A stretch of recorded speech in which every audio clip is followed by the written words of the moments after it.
Assalamualaikum warahmatullahi wabarakatuh. Halo guys, kembali lagi bersama ku Jokes Kripto dan Saham di sini. Oke, jadi kali ini kita bakalan bahas tentang update Bitcoin lah ya. Nah, jadi di sini aku mau bahas tentang harga Bitcoin yang pastinya di sini kita akan lihat gimana ya Bitcoin untuk kedepannya bakalan ada pergerakan lebih dalam atau bahkan Bitcoin malah rebound dan ini menjadi pertanda bullish. Tapi kita nggak ada yang tahu sebelum melihat konfirmasi ini. Nah, sebelum kita lanjut dan kalian bisa subscribe dulu channel ini dan jangan lupa like, komen, dan share ya guys. Oke, setelah itu kalian bisa langsung aja setelah like, komen, dan share kalian bisa langsung join ya ke grup Telegram. Linknya sudah ada di deskripsi guys. Nah, jadi di sini untuk kalian yang mau bergabung ke dalam grup Telegram bisa banget ya. Nah, jadi di sini silakan bergabung ya. Di sini anjay, di sini terus. Pada bagian tab komunitas kalian lihat sendiri ada 2 grup. Selain itu fact. Oke, langsung aja guys, gak usah banyak bacot, anjay. Di sini harga Bitcoin menyentuh ke area ini ya teman-teman ya, ini area berapa tadi nih? Turunnya itu kayak cuma jarum doang guys, kayak pada tanggal berapa nih kita lihat ya. Ini ketika tanggal berapa nih? Ketika tanggal 22 Juli ya. Sorry, ya benar. Tanggal 1, tanggal 1 Juli. Tanggal 1 Juli itu Bitcoin buat week juga tapi ke atas dan setelah itu ngedam ya kurang lebih berapa persen gitu ya. Nah, kita lihat nih. Dari naik tinggi segini dari 20.900 ngedam sampai paling rendah itu di sini kurang lebih sekitar 18.800 dan itu adalah 10%-nya gitu ya. Nah, ini sebuah pertanda yang bahaya untuk Bitcoin kalau masih dimain-mainin kayak gini. Nah, ini apakah termasuk dimainkan? Ya, ini masih termasuk dimainkan, teman-teman. Oke, di sini aku mau cek dulu untuk beberapa berita ya. Di sini aku mau cek berita dulu. Berita dari Bitcoin sendiri ya. Kita lihat nih, guys. Apa sih sebenarnya? Ini Bitcoin Magazine, kita lihat. Hanya Presiden Biden yang mengatakan data inflasi keluarga. Maksudnya apa cuy? Nah, ini lagi live ya. Kalau kalian bisa lihat nih, mereka Bitcoin Magazine ini selalu kayak buat live ataupun juga ya conversation bareng lah ya gitu ya. Jadi kalian bisa dengarkan percakapan mereka sehingga itu menjadi sebuah inilah untuk kalian tuh kayak apa ya, sebagai referensi kalau mau gitu ya. Hanya ada tiket 21 miliar Bitcoin, hanya akan ada 5.000 tiket Bitcoin Amsterdam gitu ya. Oh gitu. Oh, jadi maksudnya gini teman-teman ya, kalau aku tangkap ya. Jadi untuk Bitcoin di Amsterdam itu cuma 5.000. Kalau misalnya Bitcoin ya, supply Bitcoin itu 21 miliar. Kalau misalnya Bitcoin Amsterdam itu 5.000. Kayaknya gitu. Aku baru dengar sih Bitcoin Amsterdam. Emang ada ya? Baru dengar cuy. Amsterdam itu Belanda. Kita lihat lagi di mana yang bagus, beritanya tolong berikan padaku. Nah, ini dia. Inflasi Amerika Serikat mencapai 9,1%, tinggi 40 tahun baru. Nah, ini maksudnya tertinggi selama 40 tahun ya, menurutnya seperti itu. Di sini ada beritanya, kalian bisa lihat sendiri di sini. Kita baca dong beritanya ya, kita baca.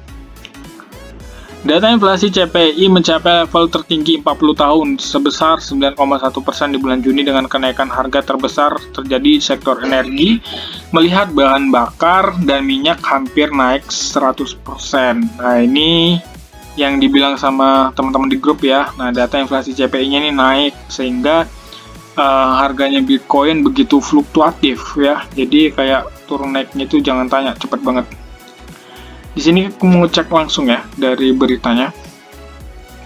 So bisa bahasa Inggris bang. Nggak apa-apa kita nggak bisa bahasa Inggris cuy.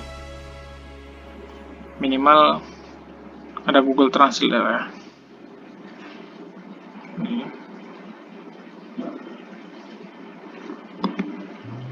Lah, tunggu guys.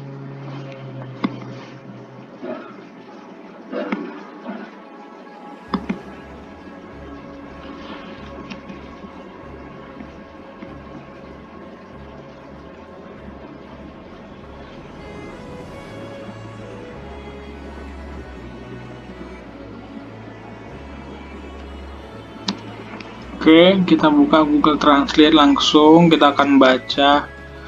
Ya untuk kalian yang paham langsung aja bahasa Inggrisnya, nggak usah bahasa Indonesianya dibaca. Oke, kalau aku jujur aja, goblok ya goblok.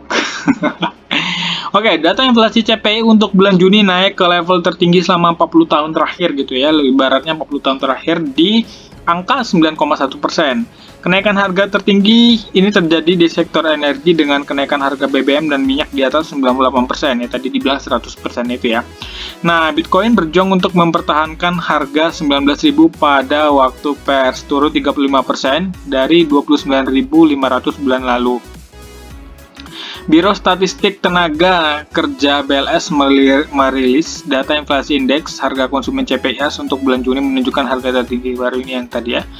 Bulan lalu, data CPI menembus rekor sebelumnya dengan level tertinggi 40 tahun. Saat itu sebesar 86% doang ya. Nah, itu waktu yang CPI naikkan ini tadi, ya kayak naikkan apa sih namanya? Naikkan levelnya tadi, ya pokoknya yang sebelumnya kita lihat dulu.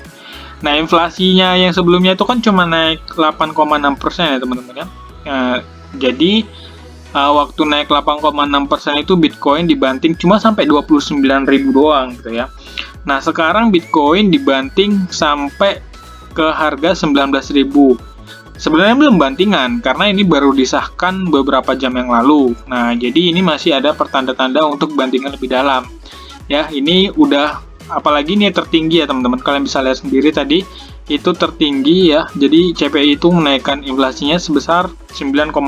Yang sebelumnya aja cuma 8,6, sekarang 9,1 gitu.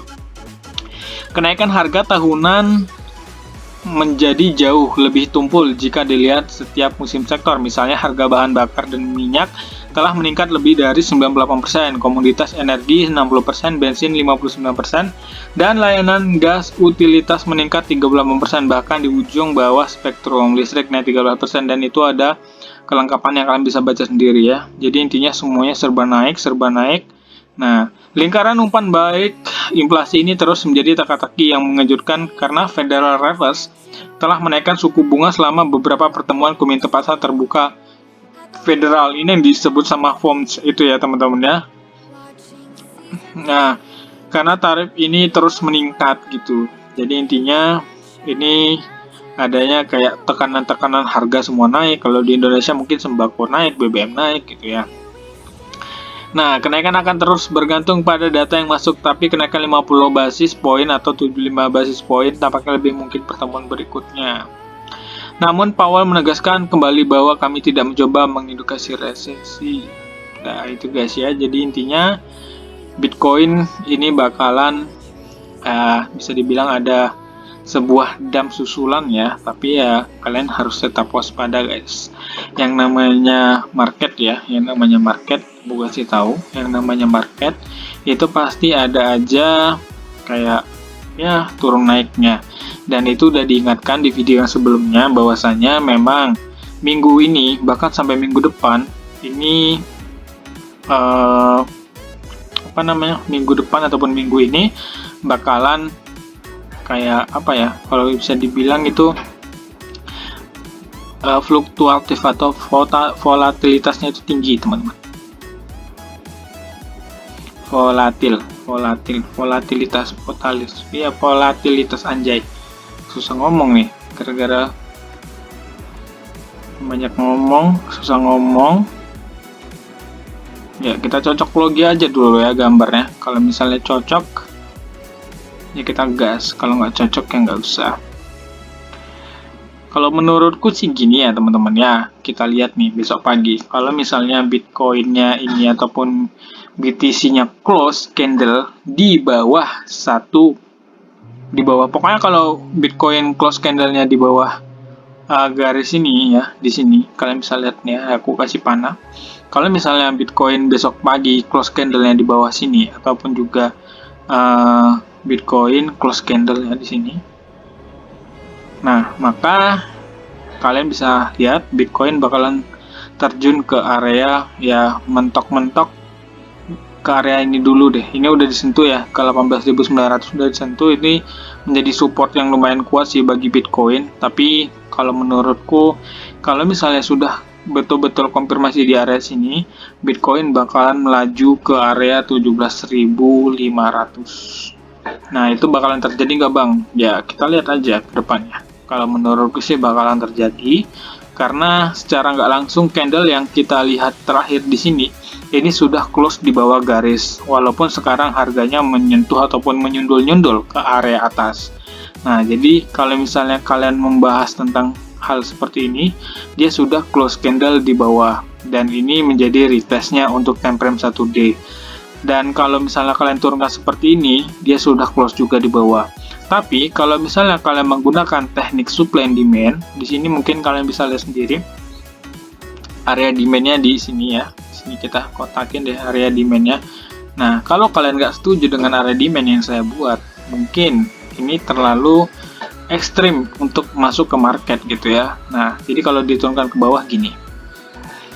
Ya terserah maunya gimana, yang jelas uangnya masing-masing ya teman-teman ya. Kalau misalnya kalian nganggap ini nggak terlalu penting ya boleh di skip, tapi menurutku lebih baik kalian tunggu saja. Ini nanti kalau misalnya close candle di bawah sini, kalian boleh contoh ataupun boleh tiru garis yang aku buat dari time frame 1D.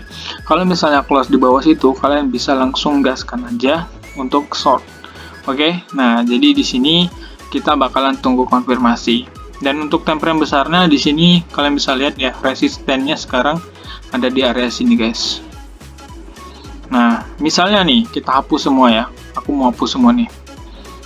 Oke, kita menggunakan indikator. Indikator yang aku pakai di sini mungkin adalah dari support zones. Sorry, di sini kita pakai yang diagonal aja deh. Kalau yang diagonal kalian bisa lihat sendiri ya di sini. Sama kan gambarnya seperti yang aku buat tadi. Nah, ini adalah yang area diagonal. Jadi, area diagonalnya itu kurang lebih sama dengan yang apa aku buat tadi. Nah, tapi tetap kembali lagi, kalian harus waspada guys. Kalau misalnya nanti dia terjun dalam, ini bakalan ke area. Ya, kalau misalnya ke sini, kalau misalnya dia turunnya di area sini ya, itu ke 12 ribuan sih. Kalau diukur kira-kira berapa lama lagi ke area 12 ribuan. Sebenarnya ini cuma prediksi aja ya. Di sini kalau misalnya kita lihat untuk prediksi bakalan ke area 12.000 itu sini kalau ke 12.000 ya. Kita lihat 12.000 ini di mana? Atau 13.000 aja deh. Itu mungkin membutuhkan waktu 42 hari. 42 hari itu mungkin 1 bulan lagi teman-teman. Nah, kalau kalian nggak percaya, tandain aja video ini. 1 bulan lagi kalian bisa ngecek harga Bitcoin. Oke, kalau misalnya kalian sudah ngecek harga Bitcoin, 1 bulan lagi ya, intinya jangan panik guys. Jadi begitu. Ya, thank you banget lah yang udah nonton. See you next time. Assalamualaikum warahmatullahi wabarakatuh.